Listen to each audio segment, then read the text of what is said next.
Whoever you are, we welcome you.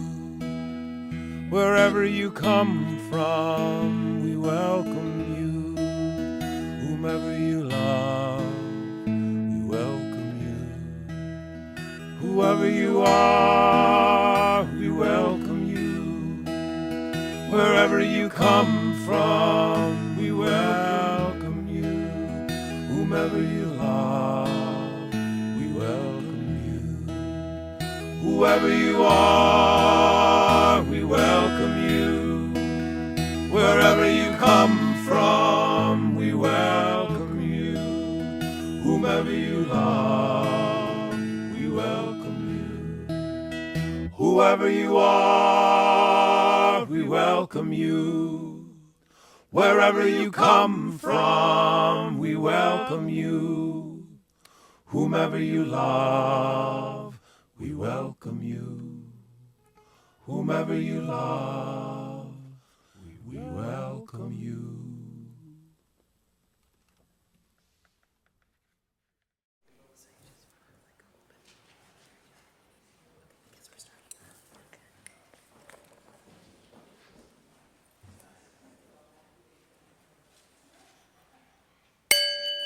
All right.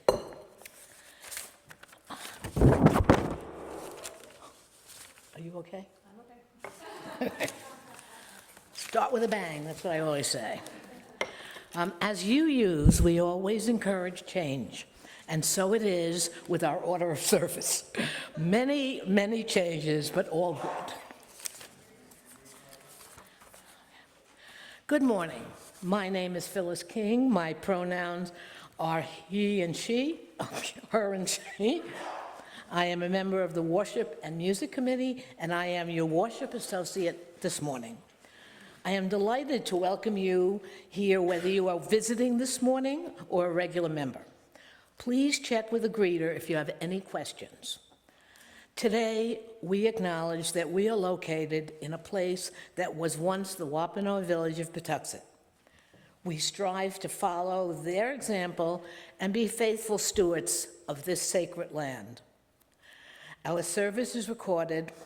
The portion of our service dedicated to our candles of joys and concerns will be edited out so that we can speak more candidly and personally as a community. Thanks to Lydia Robertson for filming and editing our service. Our service today is presented by Diane Zola, Dana Perlow, and Diane Stillman.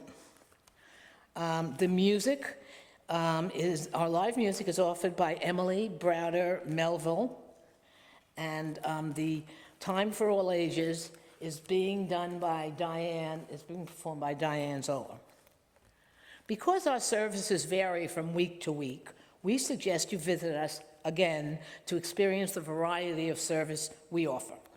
We invite you to join us for fellowship and refreshments after the service. Whoever you are, whomever you love, whatever you believe, wherever you are on your spiritual journey, let us walk together this hour. And please join us for the chalice lighting in your order of service. Love is the spirit of this church, and service its law. This is our great covenant to dwell together in peace, to seek the truth in freedom, to speak the truth in love, and to help one another. Okay. Would all the children come forward? There you go. No kids. Hello? On. Is this on? Yes, please press the button and the green comes up. You have to hold it. Good morning, everybody. My name's Diane Zola, and I thought this morning we'd have some children here, so I kind of thought we'd invite them up to tell me if they knew what any of this stuff was. Anyone want to volunteer with what they might see up here? Oh, well, I have some books to help us today. One of the things we see up here is a dreidel, okay? Dreidels are super fun. If we were to read this book, the first little line would be, dreidel, dreidel, dreidel, I made you out of clay. And when you're dry and ready, it's dreidel I will play. So the dreidel is a nice thing. I guess in that little lesson it teaches us the thing about patience, because we're waiting for our little dreidel to dry. But my favorite thing about dreidels has to do with what's in this bowl here. Who knows what this bowl is filled with? Gelt. Fun, fun, fun. Gelt can be a gold coin or a payment of some kind, but also usually is chocolate wrapped in gold, so it's really fun stuff. And when you put dreidels and gelt together, you get real fun. You get Jewish gambling, and it's dreidel, dreidel, dreidel. So I was hoping the kids would be here and we could play a little dreidel, but we certainly can when we get up to the parish house today. Fun stuff. Anybody know who this guy might represent? A rabbi. These guys back here, anybody know what a cantor is? Cantors in the Jewish synagogue, they sing. They're the main singers in the church. So these are kippah cantors, and they're kind of like the elf that we have. They watch over you over Hanukkah and make sure you're being good and all that stuff. So it's kind of the version of that elf. And last but not least, we have the mensch on the bench, which he is the light keeper. And the light keeper is a candle. And the last thing is, anyone know what this is called besides a candle? A shamash. So he is the keeper of the shamash. So there you go. And if the kids were going to be stuck here in the service, I was going to welcome them to take a book back. So if any of you are going to be, would like a book for further entertainment. So happy Hanukkah, everybody.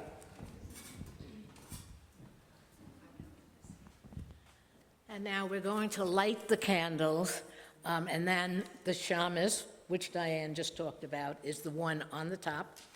Dana is going to be helping me. He'll be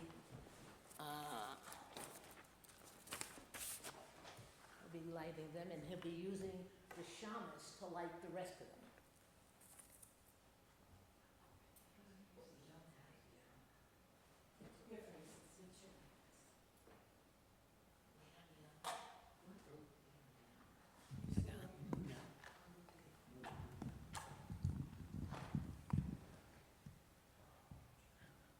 Now, generally speaking, on the first and second nights, there are 3 blessings.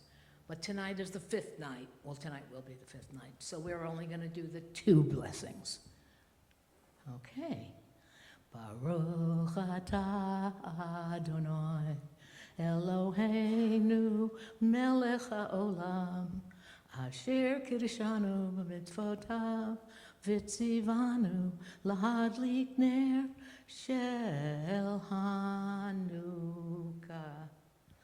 Baruch atah Adonai Eloheinu melech haolam she'asa nisim lavoteinu bayamim ha'em ba'zman hazeh.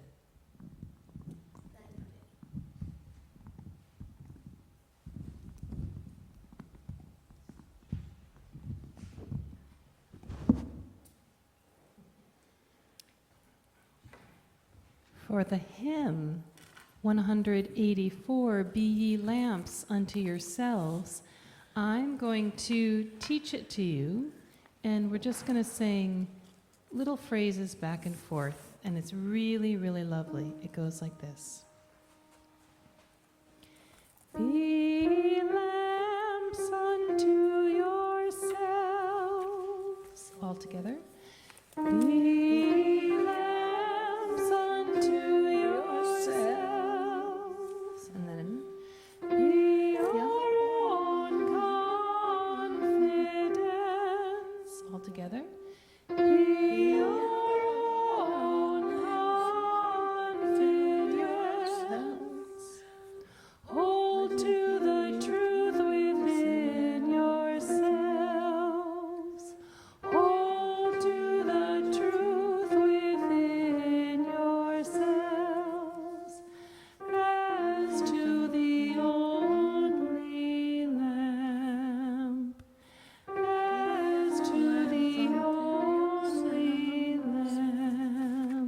together. Be as unto yourselves, be your own confidence, hold to the truth within yourselves, as to the only Lamb.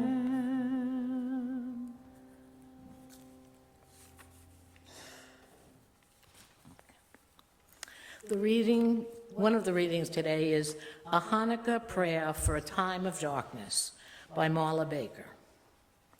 Creator of all, in the beginning you made the night lights luminous with the light of the moon and the stars. You made the daytime bright with the light of the sun, and saw it was good. And you created human beings in your own image, with capacity to distinguish dark from light, with capacity to create holy sparks, to see the shadows and shine light where it is dark. And you saw that it was very good. Creator of all and rocks of ages, in the time of the Maccabees, once again you worked the miracle of light, permitting our ancestors to rededicate holy space. And it lasted 8 days and 8 nights. Creator of all and rock of ages. In the dark of night, at the darkest time of year, we light candles in remembrance of the miracle, one more each night until there are 8. Creator of all and rock of ages, too many lights have been extinguished. The world has grown too dark. Creator of light and dark, teach us more to see into the shadows, to shed our light in all the dark corners, and to create holy sparks for all humankind, so that once again we might say, it is very good. Okay, all that are able, we're going to be singing hymn number 346, Come Sing a Song with Me. Is that In the gray hymn. oh, in the gray hymn, I'm sorry. Hymnals out today? Do you have hymnals? Wonderful. Rise in body or in spirit. I'm sorry.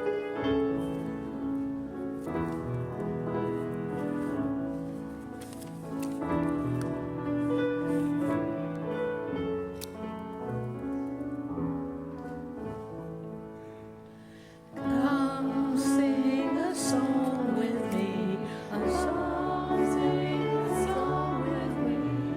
Come sing a song with me, that I might know your mind. And I'll bring you home when hope is hard to find. And I'll bring a song of love that arose in the winter time. Come dream a dream with me. Come dream a dream with me. Come dream a dream with me, that I might know your mind. When hope is hard to find, and I'll bring a song of love that arose in the winter time. Come walk in rain with me. Come walk in rain with me. Come walk in rain with me, and that I might know your mind. And I'll bring you home when hope is hard to find. And I'll bring a song of love and a rose in the winter time. Come share a rose with me. Come share a rose with me. Come share a rose with me, that I might know your mind. And I'll bring you home when hope is hard to find. And I'll bring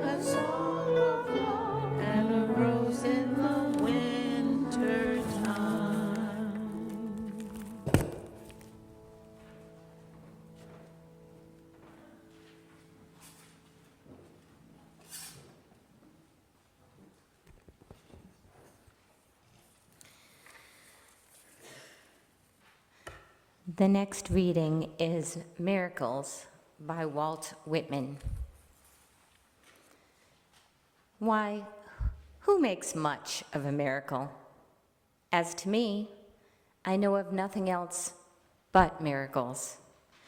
Whether I walk the streets of Manhattan or dart my sight over the roofs and houses toward the sky, or wade with naked feet along the beach just in the edge of the water, or stand under trees in the woods, or talk by day with anyone I love, or sleep in the bed at night with anyone I love, or sit at table at dinner with the rest, or look at strangers opposite me riding in the car, or watch honeybees busy around the hive of a summer forenoon, or animals feeding in the fields, or birds, or the wonderfulness of insects in the air, or the wonderfulness of sundown, or of stars shining so quiet and bright, or the exquisite, delicate, thin curve of the new moon in spring. These with the rest, one and all, are to me miracles, the whole referring, yet each distinct and in its place. To me, every hour of the light and dark is a miracle. Every cubic inch of space is a miracle.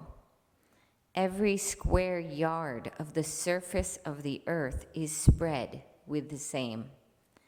Every foot of the interior swarms with the same. To me, the sea is a continual miracle.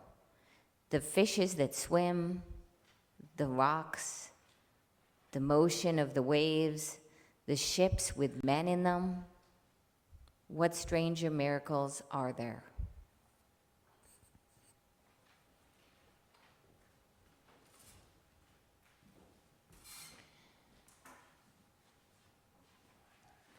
Please rise in body or in spirit for hymn number 1008 in the teal hymnal, When Our Heart is in a Holy Place.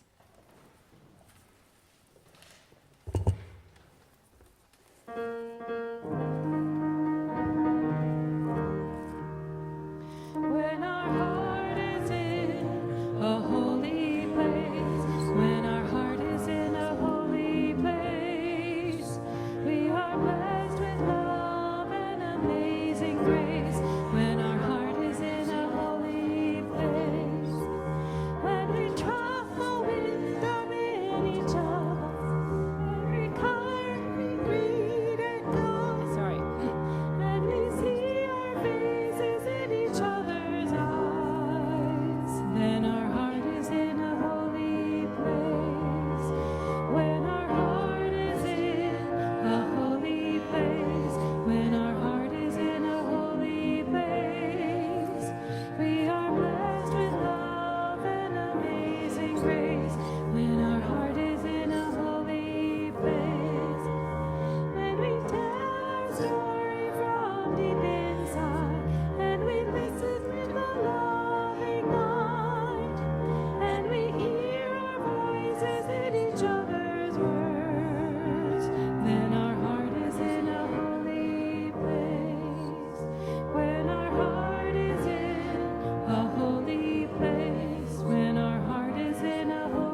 How you doing? So for the people who don't know me, I'm Dana Perlow. I am a longtime non-member, but my wife has been a longtime member, so a lot of familiar faces out there.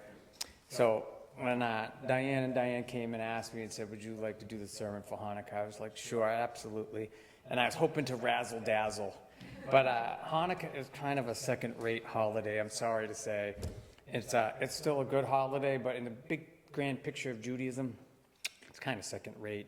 And I think it really became important later on, or more modern times, because I think they felt like the Jewish kids missed out on Christmas and they wanted to give them something special. And so we have kind of Hanukkah. I just want to go over one misconception. It's not as exciting as it seems to be, because it's like everyone's always like, oh, 8 days of Hanukkah. You must get all these great presents. But basically, it's 7 days of crappy presents. You get like socks, underwear, some books, and then you get one good day at the end where everyone's like, oh, that's a good present. So it is a nice holiday, but I definitely would say it's not like one of the most important ones. When I went to Israel my semester abroad, I thought it was going to be crazy, exciting there, and everyone was going to be celebrating, but really there was nothing really much going on. I did see one car with a giant 4-foot menorah go by, beeping its horn, and jelly donuts were everywhere. But in the grand scheme, it really was not the biggest holiday, but it's still, like, as I said, a good holiday. So let me just give you some backstory, if I could, kind of telling you where it comes from, what it's all about. So the story of Hanukkah, for those who don't know, is that in 160 BCE, the Greek and Syrian king Antiochus had taken over Israel, and which is so typical. Israel in the Middle East has always been a mess, and it's still a mess, and I don't know if they'll ever figure things out, but they had taken over Israel, and they had a very oppressive regime. So they could not practice their religion. They weren't really allowed to do things and participate in the way they wanted to. And one of the biggest things was they couldn't use the temple. And they desecrated the temple, the regime. And the temple, for those who don't know, is the most important place in Judaism. If you look in Israel, they have the Western Wall. And you always see the people praying and davening there. That's the last remnants of the Great Temple. And the Great Temple sits on the Holy of Holies, but it is the most important place in all of Judaism. And there was 2 of them. They were both been destroyed. But they weren't allowed to go and use the temple like they wanted to. And it was really upsetting for the Jews in Israel at that time. Also, another big problem that went on that I find interesting, it kind of continues to this day, is that for a lot of Jews, they started to assimilate and become Hellenistic and become part of the culture. And for a lot of the traditionalists, they were upset that, oh, with Judaism, we're going to not be Jews anymore. What's going to happen?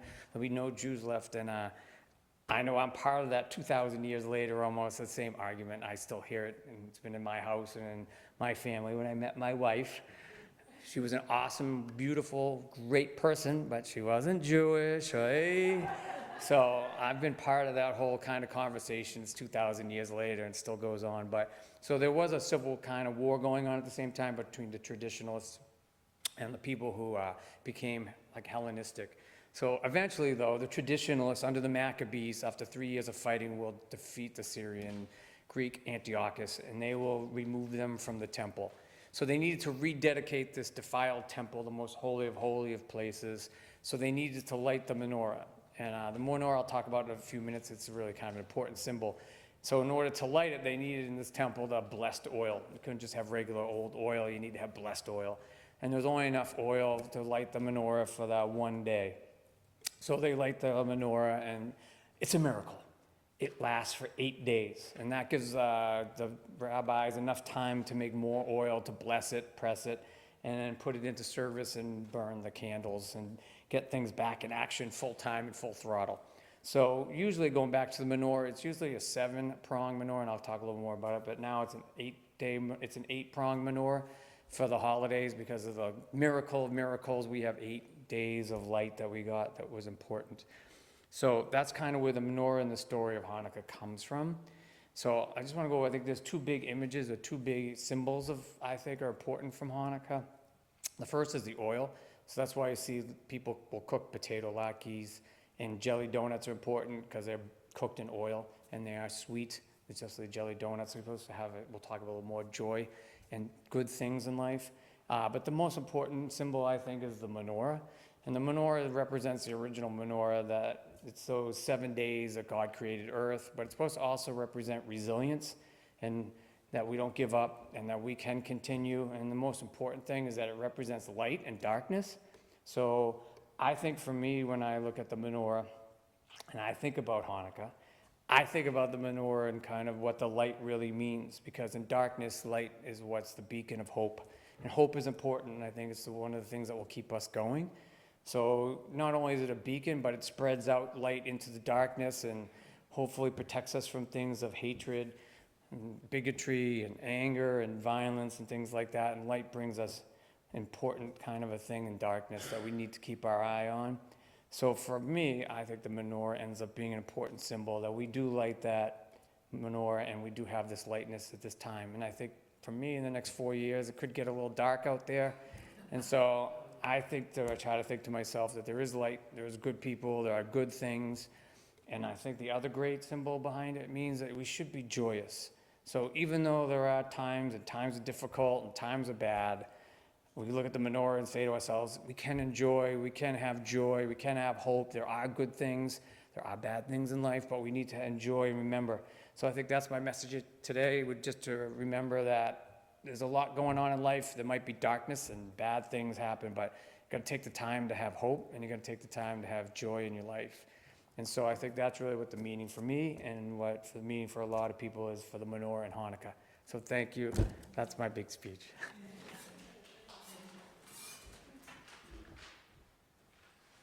Thank you, Dana, that was beautiful. Hanukkah also means a lot to me because of the rituals that we still do at our home. We have a 14 and a 16-year-old grandsons, and they look forward to lighting the candles. They look forward to playing dreidel with the pennies that my mother passed on, 100 pennies. And it's just a wonderful, there's just so much ritual in it. Making the latkes and telling the story, we sing the songs. And I thought that as they got older, they would say, oh, Gaga, which is orange. Do we have to do this? And it's just the opposite. One year we were gonna have to cancel we were going on a trip. And I said, well, this year we don't have to get, what? What do you mean we don't have to get together? We have to do all of this, Gaga. It's very important. So I'm very grateful to Hanukkah. And the other Jewish holiday that they absolutely love is Passover. So ritual does really make a family, I think. Anyway, okay, we're going to go on. Let there be an offering to sustain and strengthen this place, which is sacred to us, many of us, a community of memory and of hope, for we are now the keepers of the dream.